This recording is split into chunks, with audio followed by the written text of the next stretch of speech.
So kuna hii video hapa, nilikuwa nimecheck hii video. Hapa kitu ambacho kimetupa jamaa na go through process yake ya mastering, and I took note of this video. I thought this is a very interesting. Rarely do people really show processes zao. So I was like, okay, let's see what this person will go through process yake and explain process yake, and I've replicated the same plugins that ako nazo hapo. And we're going to see the process. Mastering ile nyoka kama hii. Na muziki au clip. Ni kuna tricky kidogo hapa. Cha kwanza before he starts, something about clipping ni about levels, right? So you can always control your levels, and then just put a limiter in the end. That should sort out your clipping issues. So yeah. Kwanza ni hii hapa compressor. Kwa sababu hii compressor imetusaidia kwanza tumepunguza sauti ya muziki. Kumbuka hii hapa inakaga hapa center. Muziki kwa sababu ulikuwa una kelele, maana yake ungekuja kutupa shida huku katika channel zingine za kuboost. So this is very interesting. So usually hii compressor, in music there really hakuna rules, especially when you get on a certain level. For example, kuna watu hutumia R-Vox kwenye drum bass ama kwenye drums. Na R-Vox ni it's meant for vocals, but I haven't seen anybody put an LA3A on the master bus. This is interesting, and the LA3A is just an updated, I think a more faster version of this LA2A, the CLA2A, CLA3. It's based on a piece of gear called the LA2A. It's an optical compressor. Usually inawekwa kwenye vocals, kwenye bass, on the strings. I haven't seen anyone put this in the master bus, but I mean, it could work. It should work. I think it can work, right? And in music, if you know what you want, if you understand how the tune works, you can put it anywhere, right? It's not the recommended compressor to have on a master bus, but if you know how to use it, then unaweza itumia. Unakuja kuboost nini kama tayari muziki wenyewe before ya boost tayari una power.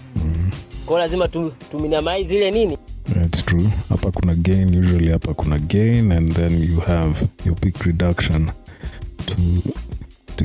to start affecting the audio, right? This is the compression basically. Ni power. Alafu baada hapo tuje tu compress kuhakikisha kwamba kuanzia bezi, makiki, mavoko yote yanakuwa katika size ambayo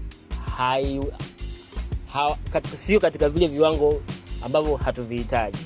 Kwa sababu vikikaa hivyo maana yake inakuja kutulia, yani issue inakuja kukulimit huku kama huku mwanzoni haujapata ile level nzuri ya track nzima.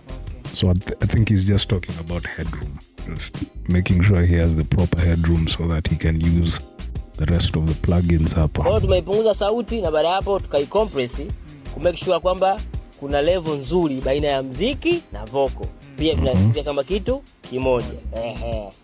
Ya pili hii Fabi Filter tukaja tukaclear tu kwenye upande wa hizi subbeza ambazo hata kwenye sound hazisikagi. Okay. So he's talking about having upon hii roll off hapa. Yes, sometimes kuna kuanga na I mean, sometimes kuna kuanga na hizi low frequencies hapa. I don't know, he's hitting it a bit high though. But ni sawa. Kuna kuanga na hizi sub frequencies zinakuanga hapa, and this can really, it can trigger your compressor, your limiter. So rolling this off is just a little insurance in case you have like synths. A lot of these synth plugins, most of the time they might give you really low sub energy that inaweza affect master yako. So it's, yeah, people do it. It's a thing that people have done for a very long time.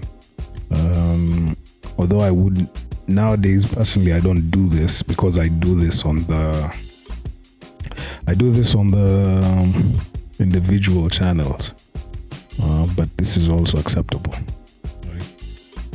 Na hizi frequencies za huku nyuma ambazo hata kwenye muziki hazisikiki, kwa tukazisikia kwa ajili muziki wetu uwe msafi.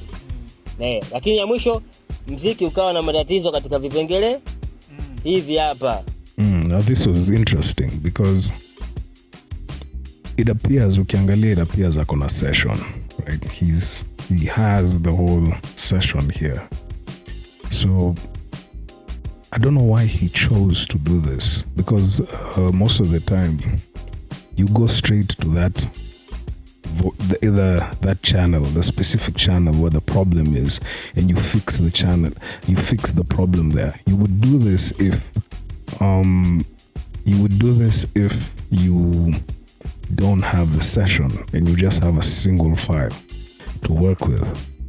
And on top of that, most of the time you'd use something like a multi-band compressor, anything or dynamic EQ instead of just because of the options that we have today. Back in the day, this is what you had to do. Nowadays we have dynamic EQs, so you can just put your dynamic EQ up and sort the issue. Again katika frequencies hapa muziki hapa ulikuwa na shida, ni vyombo vilikuwa vina, because most of the time hii shida utapata maybe iko kwa vocal, maybe iko kwenye some guitar, maybe on some synth or some string or your piano, and you need to get rid of it. Just go straight to that instrument and fix the thing, right? Most of the mastering EQs, mastering usually inakuanga very broad like this, right? This is how mastering usually is. It's broad, and if you look at a lot of the mastering EQs, for example,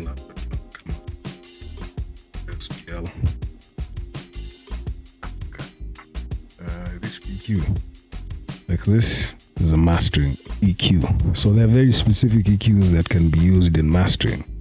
And you see an EQ kama hii hapa, most of the time when you boost it, first of all, angalia hizo gain kidogo, it's minimal, right? It's like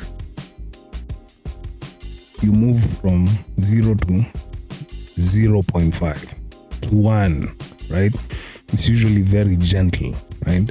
And the bands that you get, easy bands, on your cue, right? It's usually something very wide like this, right? Because this sounds more natural. When you do this in a master, when you do something like this in a master, I mean, it's usually, it just shows you there's a problem, a very big problem in the mix that needs to be handled. So most of the time in mastering, we do this broad, these cues zenye ni kubwa hivi, right? So I don't know why he did that. Anyway, how it sounds, that's the most important thing at the end of the day. Whether we agree or disagree, how it sounds, because when you hear the song, you can't hear this, right? Kelele sana. Kwa tukajaribu kuminimize katika sehemu hii, lakini sehemu ambazo zilizobaki and again, like I said, this needs to, most of the time because the music changes, right? Unaanza pengine hiyo string kwenye inakuwa ina shida, unapata ni a very specific place, right?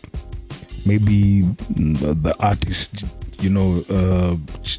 maybe it's in the chorus or something happens, so you can't make this change to affect the whole song when the problem is only appears at a certain specific place, right?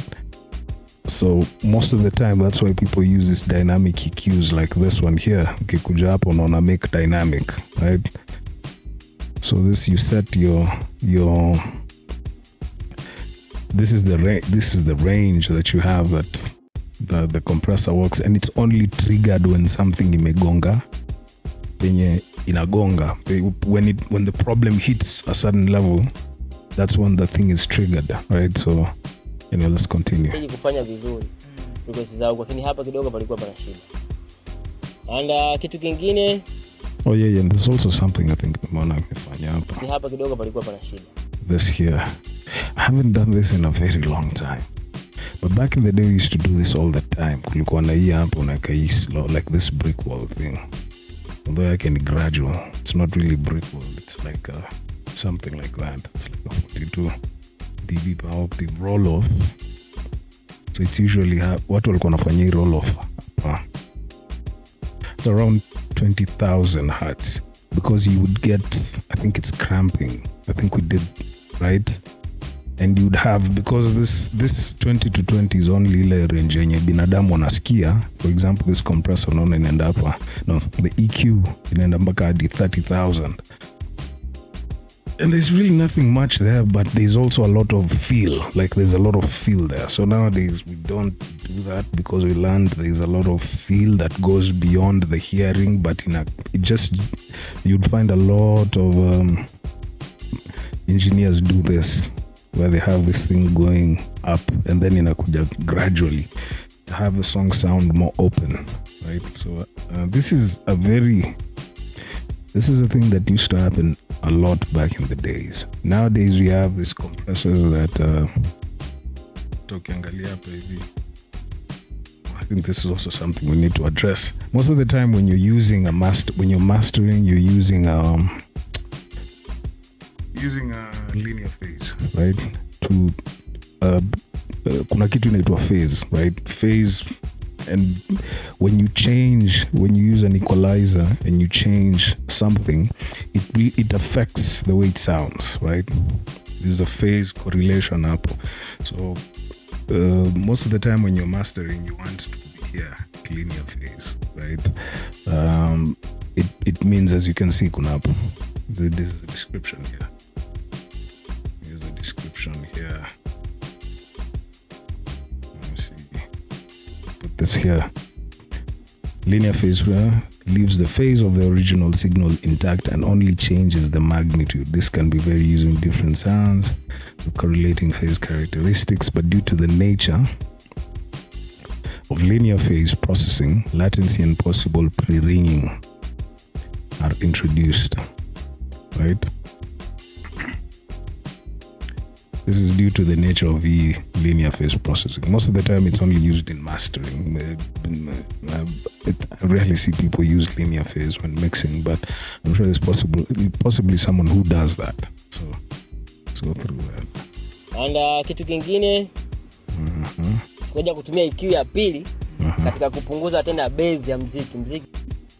Kuna base sana. Kwa hii So this is I think this is based on the Pultec. Based on the Pultec, and you get the Pultec through UAD. So this is everyone else. A lot of people make this Pultec emulations, but the original Pultec emulation is this, and you get this through UAD. UAD are the ones who have, as you can see, ukiona hapa jina unaona imeandikwa Puig. Jack Joseph Puig worked on this plugin, unaona jina yake hapo, JJP, Jack Joseph Puig. This is version, but because of licensing issues, they have to change the name, so they call it a Puig based on his name. And but the original name is inaitwa the Pultec EQP1A, right? So this is the best version of it. It's the UAD version. Tumetumia katika kupunguza. So amepiga attenuate base ya muziki. Attenuation ni kukata tu, and is attenuating at 100. Pia tukaboost na frequency za. Okay. So traditionally people, what they do is they usually do this. You know this, wanaitanga the Pultec trick, the bass boost thing. Most of the time this is what people do. I rarely see people come and use this specific plugin to cut. Most of the time people use this plugin to boost. This is interesting. Yeah. Ambazo zilikuwa tumezipoteza, lakini pia tukazikata kwa kuziclear, yani kuna high lakini sio na high ya nini ya kuchoma. Kwa hiyo hii ina boost. So he's doing this, the boost and attenuation at the same time. Hii ina make sure kama hizo high tulizoziboost hazichomi. Ndio kazi hii hapa. But at what's amekuja 3. This is about 3 kilohertz, if I'm not wrong. Yeah, it's at 3. So he's doing this and this. So the Pultec has a very interesting curve, very weird curve. Yeah, you use ukitumia kama ile Kirchhoff, whatever, something EQ. Some EQs, they show you the curves and the way this thing works. I don't know if I have it here. This EQ. And the thing about copy and yeah. So and the thing about this, you have to know about these plugins. You can see this. This is what do we call this? These plugins are colored and they add zikona saturation and characteristics and certain things that zina add to the audio. Most of the time, most people when they're mastering, they usually use, I think this comes from Apple. Yeah, I knew it. And this should be here at the master, so it has to have some type of. Most of the time when una master, you limit the plugins that zikona color until at that moment that unakuwa very, very intentional with the coloring. So you would find a lot of mastering compressors usually hazina color ama zinakupatia option ya kuzima na kuweka color. Color to me, it's like an added characteristic. Most of the time it's just saturation, a bit of saturation here and there. There's different ways to describe it, but it's just, let's call it color for now. So most of the time you would find mastering the good, the high quality mastering EQs and compressors usually give you an option to switch on and off the color, right? So they allow you not to color your sound, so that we're very, very intentional now introducing anything extra into the sound. So most of the times inakuanga very clean as possible. When you're mixing, you can do this all the time. You can see this is just extra color that you're tunasema, and it's still there. I think it's still, this comes from this. Nah, UAD. Let me see. No, it's not the SPL. The SPL is clean. No, they're like 3A. And around 20. We get that. Let me see. L2. Yes, the L2. Again, L2 is a mass. This is it's a limiter. One of the ultra maximizer. Used to be very popular back in the days, and it's actually a hardware unit also, right? Most of hizi unaona hapa ni hardware units. I think isipokuwa hii for filter, right? And like I just said, like ukiweka hizi zote, you see this when you switch off, when you switch this stuff off, the SPL, it doesn't have any color. It's not colored, right? And the Pro Q, hizi mbili ndo haziko colored. Everything else that unaona hapa iko colored. It adds something to the sound. So these are plugins zenye hata ukiweka na usipo. Oh, it's also this, also the Kirchhoff. I don't know, how do you say this? Also, this doesn't have a sound to it. Or at least that's what I think. My experience. Let's see. So one of the things that the options that you're gonna what's that? The Kirchhoff EQ iko na options nyingi. Hizi ni curves kutoka EQs nyingi tofauti. See this, like the blue. You see changes, like on the blue low.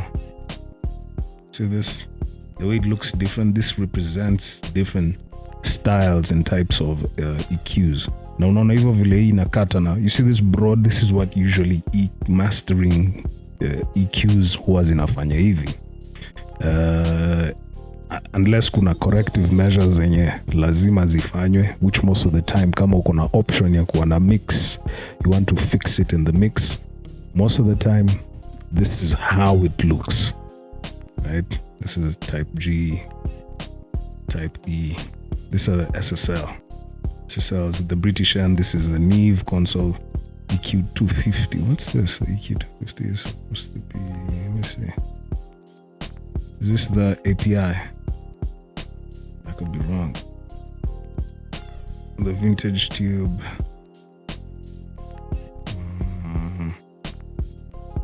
What's this vintage tube? You see, they can't really call them by their names because the issues are licensing issues. Vintage tube. I think this is the vintage tube. I think if I'm not wrong, this is boost. I need to find out what this is. So mostly just radio manuals. Always radio manuals. Your manuals, always read your manuals. Usiogope kusoma manual. Anyway, so it's and kitu ambacho kimetupa mastering ile nyoka kama hii. Na muziki au clip ni kuna tricky kidogo. So this was interesting to see this. This is something interesting and note hapa. Look at this, the way it looks.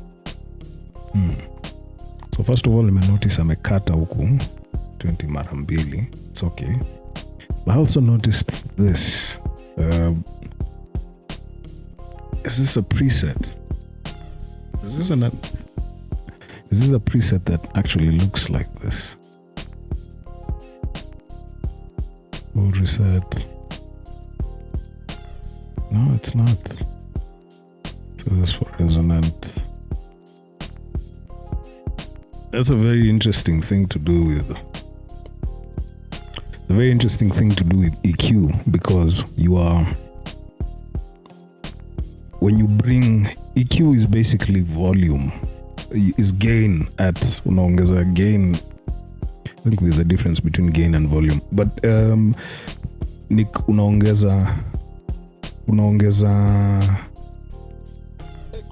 unaongeza ukiongeza hivi, when you're adding like this and you have this very straight line like this, ni kama unaongeza volume.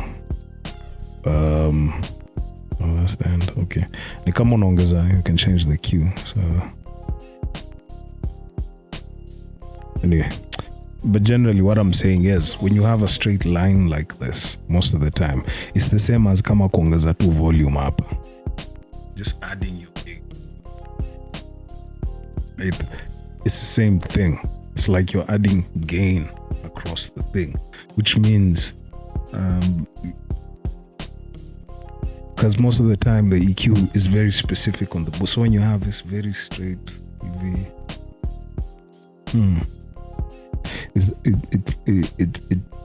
it might sound good because of the cut that you did here in the beginning, right? The cut that he does with the compressor, mara ya kwanza.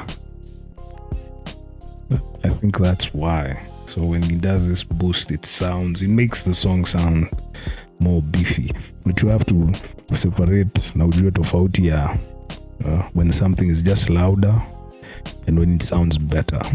That's a thing where you have to train your ears to really understand and know when something sounds better and not just louder, right? Because you can make things loud, and that's why a lot of times you see people talk about, I'ma say things kama the music nowadays is bad, it's terrible, right? Because the young people are like, what do you mean the music is terrible? It's because it's just noisy, right? Everything is just loud because of the loudness wars. People just make everything loud, and in the process they end up destroying a lot of music, and it's part of the process. When you start learning how to manipulate easy, most of the time we don't have people who can teach us how to do these things, and we end up destroying a lot of music. When we start, right, we end up destroying a lot of music in the as we pursue, as tunaenda kujifunza mengi, tunajaribu kujifunza, we end up destroying a lot of things. And this is the option I was talking about. I have it in analog. mix and linear. Minimum, I think this is latency, if I'm not wrong. And also you can have option 117 bit. This is a really nice EQ and a very flexible EQ, as I said, vile unataka, right? It gets complicated, very basic, and then things get very complicated. Anyway, that's it. So tumeangalia, I think the most important thing hapa tunaweza fanya ni kusikiza the song, how it sounds, because that's the thing. At the end of the day, that's the most important thing. How does it sound? The song might actually sound quite good. Na ukiangalia hapa, unaona hapa comments, chatupitia hapa tunaona mastering za jinsi ando zikoje.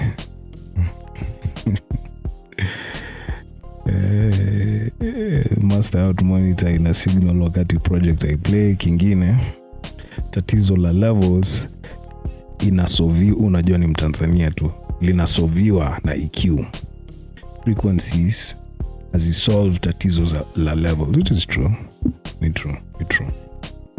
Frequencies hazisolve tatizo za levels. Sometimes that's all you have to do, turn something up or down, set your levels correct. Bro, mi nataka track 5 in the studio 1. I think you need T-Rax. I think you need these just plugins. Mastering chain tayari ina dosari. Master out inatoa signal wakati haipo kwenye matumizi. Hiyo ni feni wewe. Mazejo shengi. Hii I think ndo shengi ati zedi. Maelezo tu, unaonekana unajua nini unafanya. Asante boss. Fire. Vifaa vya studio nini. Huyu na wewe anasema what's his face?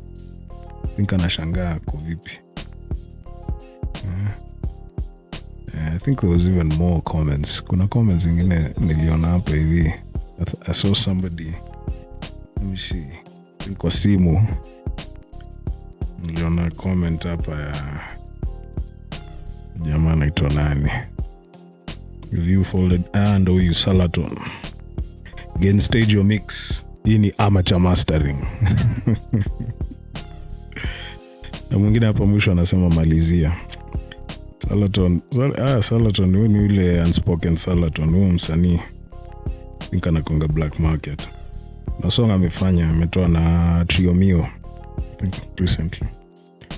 Yeah, it's nice to see an artist here comment. I think pia anafanya production, so he understands a bit about these things. Ni poa kuona msanii ametoa comment, especially on technical issues. Inamaanisha ni mtu ako invested big time in their craft. And so that's it. I think until we find something else in it tunaweza pitia. At the end of the day, the learning never stops. We're only trying to make ourselves better, make each other better. That's the end of the most important thing at the end of the day, right? And also, how does the song sound? Because like I said, this is the first time I'm seeing this, an LA3A on a master bus. I think I've seen somebody do this before, and they said it's an old Dr. Dre trick. Come see Ave McCree or somebody in one of his old videos, right? I think he did something like this. He said it's like an old Dr. Dre trick. The Dr. Dre trick inakuanga hii, using the SSL bus compressor. Copy. That's the bus compressor. This bus compressor,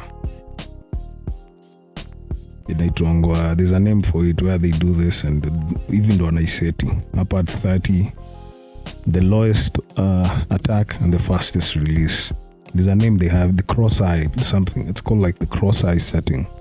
So this is the trick that it's out there, right? The people know the SSL trick that Dr. Dre uses when mixing. I think they just mix into this.